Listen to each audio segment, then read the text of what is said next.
Hello and welcome back. This is Enayat Meer. Just to show you some demos here. Very first demo is how to install DNS. So I am on a domain controller which is already a domain controller. That means it has a DNS. But this is a member server which is LON-SVR1. So let's see this member server is a DNS server or not. To know that, we will go under server manager and tools, and that will tell us that if this server is a domain DNS or not, DNS server or not. So let's see, this is not okay. I don't see any DNS role installed. So let's go and install that role of DNS on this server LON-SVR1. This is my DNS, not checked. I have to add the features. Next and next and next. You can always read, pause and read, but that is the way we can check if DNS server was there or not, and this is the way you install role. So it was as simple as the sound is. So it took me only 2 minutes to install. Simply you have to go from a server manager, you have to add a role and then all supported features with the role. So this concludes that we do have a DNS server role installed in this SVR1. So once we click close, that will give us a DNS server option for the console. Now we have a DNS server installed, but you would not see any configured forward lookup zone or reverse lookup zone, but this demo was a limited demo just to show you how to install DNS, and we will configure other options such as installing a zone and replicating a zone, creating a secondary zone, stub zone, and then we will play with a start of authority, some nslookup, some time to live, and there's a lot to do. But first I will conclude this demo of DNS. Alright, so we are continuing second part of this demo. So you will see how to configure DNS server properties, configure condition forwarding, and clear the DNS cache. So we are back on SVR1, which is a member server. So we do know that we have a DNS installed on LON-DC1. So why we don't go to that server in LON-DC1, and let me see if I'm logged in. No, I don't think that I'm logged in, so I can see right here background. So this is a domain controller, and we will be able to actually play with DNS and configure DNS. So server manager by default launches automatically. You can go to DNS console, or you also can go to command line and you can type dnsmgmt.msc. That will also launch the DNS. So here my forward lookup zone is configured in my domain. That is why I came into my DC1, because SVR1 is a just caching only server with running no zones. So adatum.com is already a domain, and it is running a actually forward lookup zone and reverse lookup zone. So this is my actual DNS server name or host name. Under properties, you also can look at the tabs or available tabs. So here we have forwarders tab, and you can look that we don't have any forwarders available, but you can click on edit and here you can type any address which exists. Okay, and you can confirm that address. It will have a green check box. If it does not exist, it will give you a negative reply. So I am not going to configure anything here, just I'm going to click on cancel, and here I have advanced tab where you can see disable recursion or enable bind or some other options. Just to look at these options, so you don't have to configure any option here. So these are the options. Actually they include securing the cache against pollution. If you look at this all, if I scroll down here, and you can read all option here. All right, and then you can look at the name checking, load zone data on startup, enable automatic scavenging of the stored record, then restore default. So these are the options. You can check the root hints tab where you will see the name of all root hint servers, which is, this is an HQ FQDN. This is a fully qualified domain name. Then you have here monitoring tab where you can check test recursive and simple query.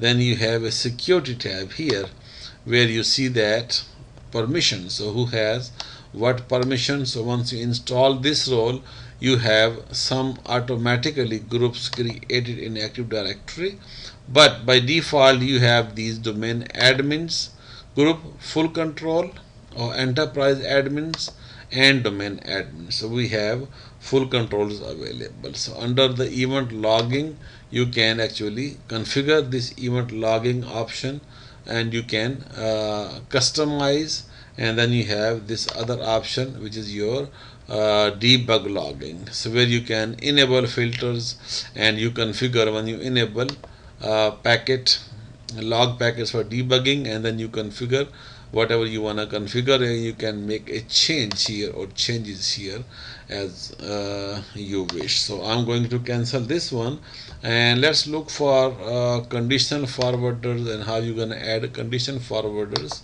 Simply you're going to have to add new, give them a name. Here you're going to put a fully qualified domain name, and here you're going to put IP address, and you can actually resolve that IP address if it's available. It should come up with fully qualified domain name, and I am not going to do that, but I'm just showing you what can be done where. So this was a second part of your DNS configuration. So let me come back for the third section. So I am back again with this section number 3 of configuring a reverse lookup zone. So you can configure a reverse lookup zone, you can configure a forward lookup zone once you have a DNS server service installed, and let's go into that. So we also can create a reverse lookup zone on LON-DC1 because there is no reverse lookup zone available or created. So we're gonna go and click on reverse lookup zone. So this reverse could be primary, could be secondary, but we don't have a primary available first. So we can make a secondary. So I'm going to create a primary. Primary, yes, I'm gonna make a primary which is an Active Directory integrated zone. Because this have Active Directory, this server have Active Directory installed. So here I will leave it to all DNS servers running on the domain controllers in this domain, and I can move on to the next, and I will install for IPv4 reverse lookup zone. I will click on next, and I will give you here a network ID 172.16 and 0. So 0 should be in the next section here, and on the bottom you should see automatically it is reverse. Okay, so this is a reverse lookup zone name. Okay, so we're gonna click on next, and then we will choose dynamic update, allow secure and non-secure, which is already selected, and I'm gonna click on next, and you can always scroll down if it's more data to scroll, otherwise you simply can go and see what you have done so far. So we have successfully created a reverse lookup zone, and you can see the zone information right there, and you simply can click on finish. So this was a reverse lookup zone, and now we might want to create a forward lookup zone. So forward lookup zone, we do have already a datum.com, so we did not create a forward lookup zone on SVR1. So SVR1 is the server now you can see right now. So this server was empty with no zone under DNS. So we're gonna go to DNS on SVR1, and we would like to create a forward lookup zone which is not available here, but we do not want to create a brand new forward lookup zone which could be a primary. So I would consider here the way the lab is pointing out, a secondary zone against a primary zone. So we have a datum.com, as you know that our primary zone, which is a primary domain controller which is running a datum.com. So I will make against that zone a secondary. I cannot integrate because this is not an active directory. SVR1 is a member server. So zone name I would like to have a same as it was under a datum.com. So adatum.com, ADATUM is our master server, and we are making a secondary zone, so we could have all records of adatum.com. So that server has an IP 172.16.0 and 10. So when we hit enter, we should resolve, and we did. Okay, so it is LON-DC1. So we actually created a reverse lookup zone, and we have created a forward lookup zone. So in this way we should have an idea about these both zones. So how to create a forward lookup zone, how to create a reverse lookup zone, and you should have a brief idea about it. So now I am moving on towards section 4 of my demo, which is right visible in front of you. Enable DNS zone transfer, which I'm going to show you. We will update a secondary zone from master server. Master server is LON-DC1, a datum.com domain, and we will update a primary zone and verify the changes on the secondary zone, so we could see that if all records are available. Alright, so to perform this zone transfer action, we have to go where we are now, SVR1. So we have to go into DC1. So from DC1 we have to configure who can transfer zone from DC1. Okay, so DC1 is running a datum.com zone, right? You see here a forward lookup zone under DC1. We have a datum.com, a forward lookup zone. So we want to have this zone to be transferred to a SVR1 secondary zone, where we have already created that zone. Let me show you that, so this will make sense to you.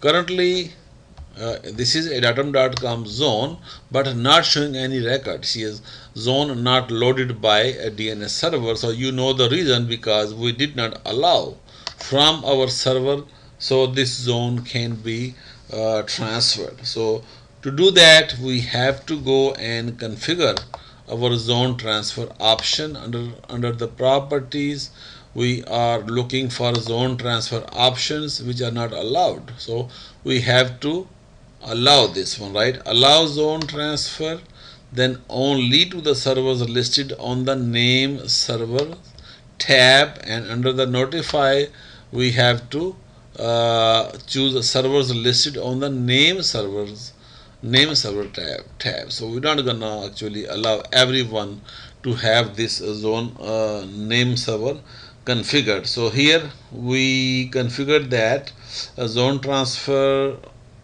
uh, who we configured so far? Nobody. So we have to check that who is under name servers tab. There is only one server, which is lon-dc1. That's mean we need to add svr1. If we don't, it will not gonna work. So we're gonna go and click on add. Here we have to put a fully qualified name of svr1, which is lon-svr1.adatum.com. Okay, so this is our fully qualified domain name. If it is correct, it should resolve. Okay, it is not resolving. lon-svr1 dot adatum.com. So we need to look at that why it is not validating. Okay, it is showing IP address 172.16.0.21, but it is not resolving with the green color. So it is giving us a just indication that it is not communicating, or there is some issue. So for now it might take a little while. We're just gonna click on OK, and svr1 is there, adatum.com, and we're just gonna click on apply. Sometimes it takes a little while to transfer. So let's go and edit back, sees the transfers. No. So this indicates that if even we apply, click on OK, I will restart my services from all tasks, it will still not gonna confirm. Or while we are spending some time to do this all troubleshoot, we can switch back to lon-srv1 and see that if we can transfer from master. So master is lon-dc1. We are going into svr1 zone transfer. We will right click on the zone and transfer from master. No, I'm gonna refresh it. Yes, got it. Okay, so it transferred. So let's go back to that server, which is a master, and see that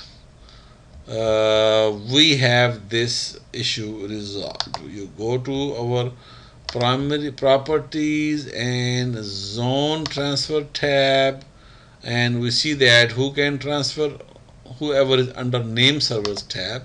Who is here? We have a svr1 and dc1. So we're gonna click on edit. See, now it became green. So incoming call.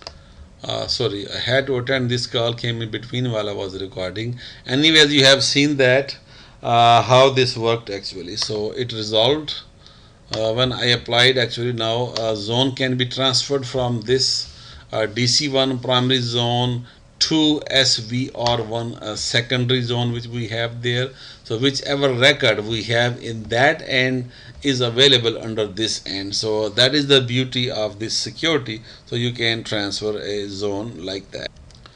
So I am on SVR1. So let's verify from DC1 to here. We don't have any additional record right now, which I am going to create first in my DC1 DNS. So if this zone, this record which I create becomes available in my primary, should be transferred. So this is a host record which I gonna give. It say that a parent, I mean a manual record. Okay, so this resource record, I will provide him a name which will be intranet. Okay, I will use this name intranet that is provided to me. So I will type the name intranet, right? Fully qualified domain name is intranet.adatum.com. So this showed up right under my fully qualified domain name, my alias, or you could say the parent domain name. Oh, my bad, I had to actually create alias record. So I was trying to create a host record. Okay, new alias record is intranet. Alright, and my fully qualified domain name supposed to be my parent domain. What is that?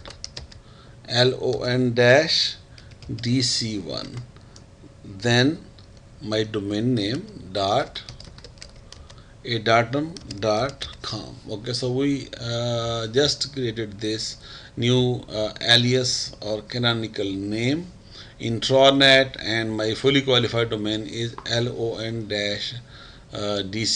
dot adatum.com. So the purpose is that just to see that if this record that came right over here under my uh, adatum.com, it's a new alias record because there's no real host exist on that one, so I could not make a host record.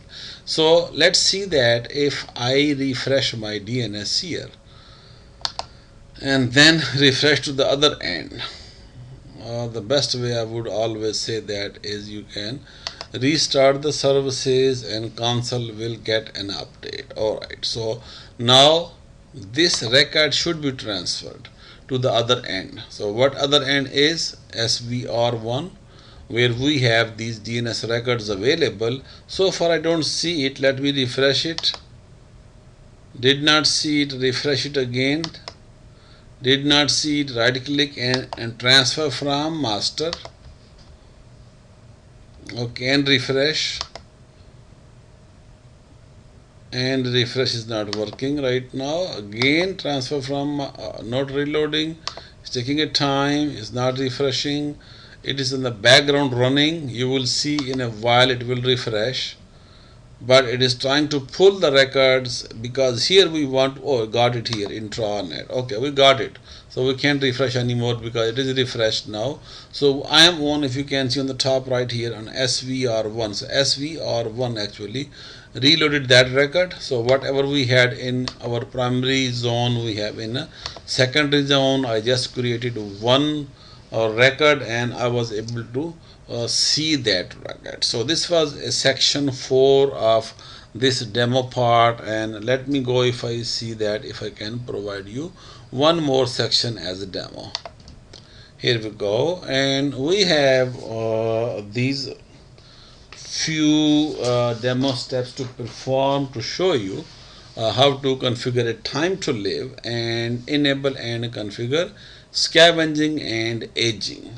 So let's go and take a look on DC1. Okay, so DC1 is under here. I am on SVR, so let's go and switch back to DC1, and from DC1 we're gonna look at a forward lookup zone, adatum.com. I will look at properties and start of authority tab, SOA tab. Here you see current configuration, adatum.com properties showing that time to live, which is default. So whatever is default, we might gonna go and change. So in the minimum default TTL box, we're gonna make a changes. Okay, minimum it is giving you 1 hour. Okay, so we're gonna change to, let me see what is an appropriate time. Okay, increase this to 2. Alright, so this is a minimum default time to live is 2 hours. Okay, yes. Okay, then we're gonna go and click on apply.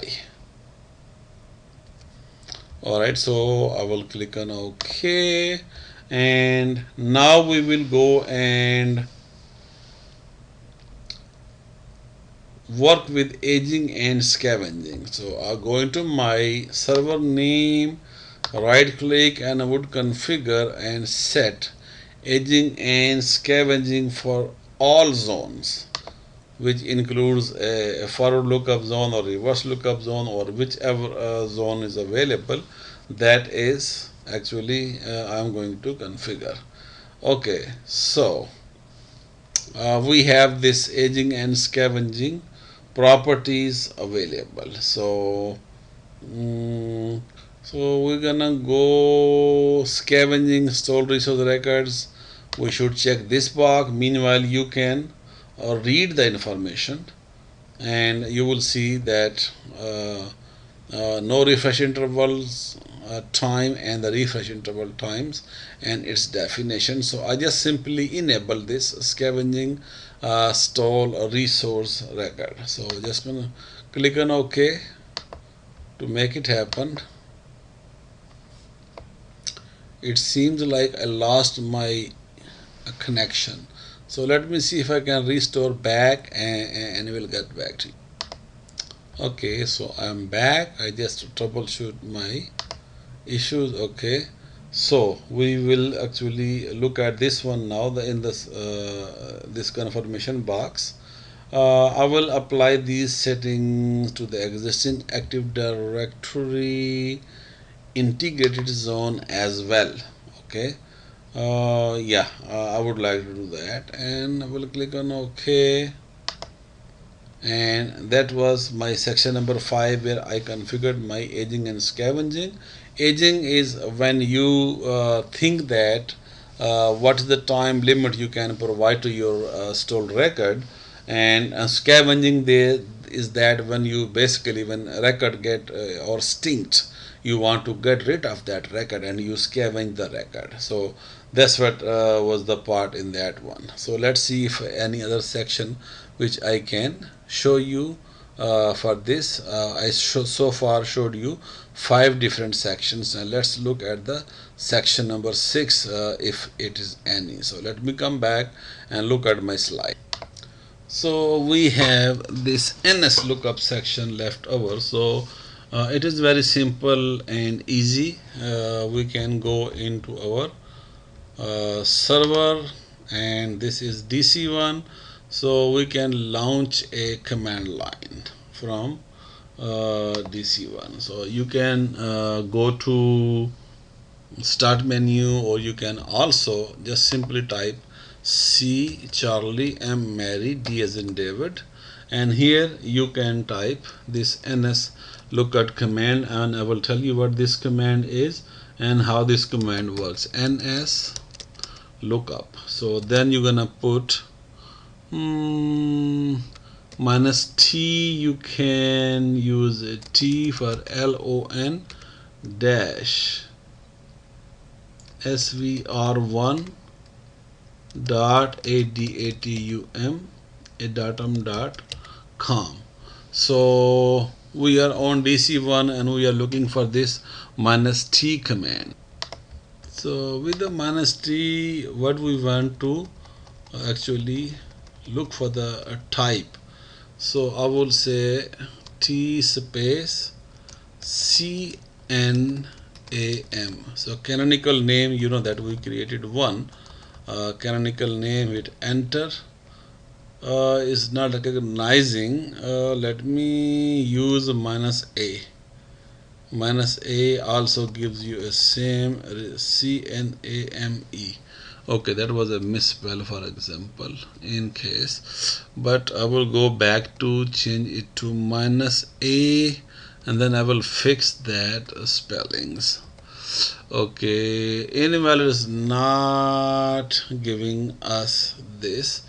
It might be something is not functioning properly, so I will use then all records actually by using this -D. Okay, I will use, it might be some mistake I'm doing somewhere, but -D2. So we will see all canonical name records, a host records. Yeah, so this is the proper one. It gives you all records. Okay, -D2 provides you all records, but actually -A and -T also provide you canonical name. Okay, so you can use those one as well, but at this time I would look at why they did not work on that way, but -D2, which shows you all records, worked.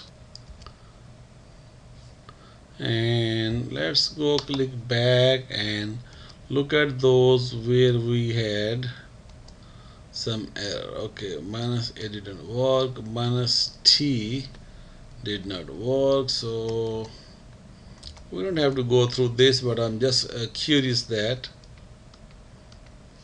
was there any mistake. Yeah, these commands are not recognized. Possibly there is something with 2012 which is not functioning. So anyways, so this was a demo on section number 6. So we have these small demos. What we did basically here, we ran, okay, installed roles on my DC LO and SVR1. This is the role from here. Then we checked from here, and also once you have a DNS available, you can go into the command line. You can bring that up from command line. So dnsmgmt.msc launches your DNS, and we are on DC1. From DC1 you also can connect to other DNS server, and you can connect to a DNS server, and you can use the following DNS server lon-svr1, and it will bring that DNS server actually itself here, which contains adatum.com all records, but we have under forward lookup zone of your adatum.com, so you can view both in the same one, in the same console. So we are in a same network, so we can do that one. So I hope you understood these 6 different steps and 6 different scenarios of my DNS configuration or installation, and then browsing around to get some understanding. So there is little more deep knowledge you might want to gain by looking at your own notes and going to Google it, YouTube it, research it. Alright, so again, this is Enayat Meer. I was showing you demos about DNS in Windows Server 2012. Thank you, and bye.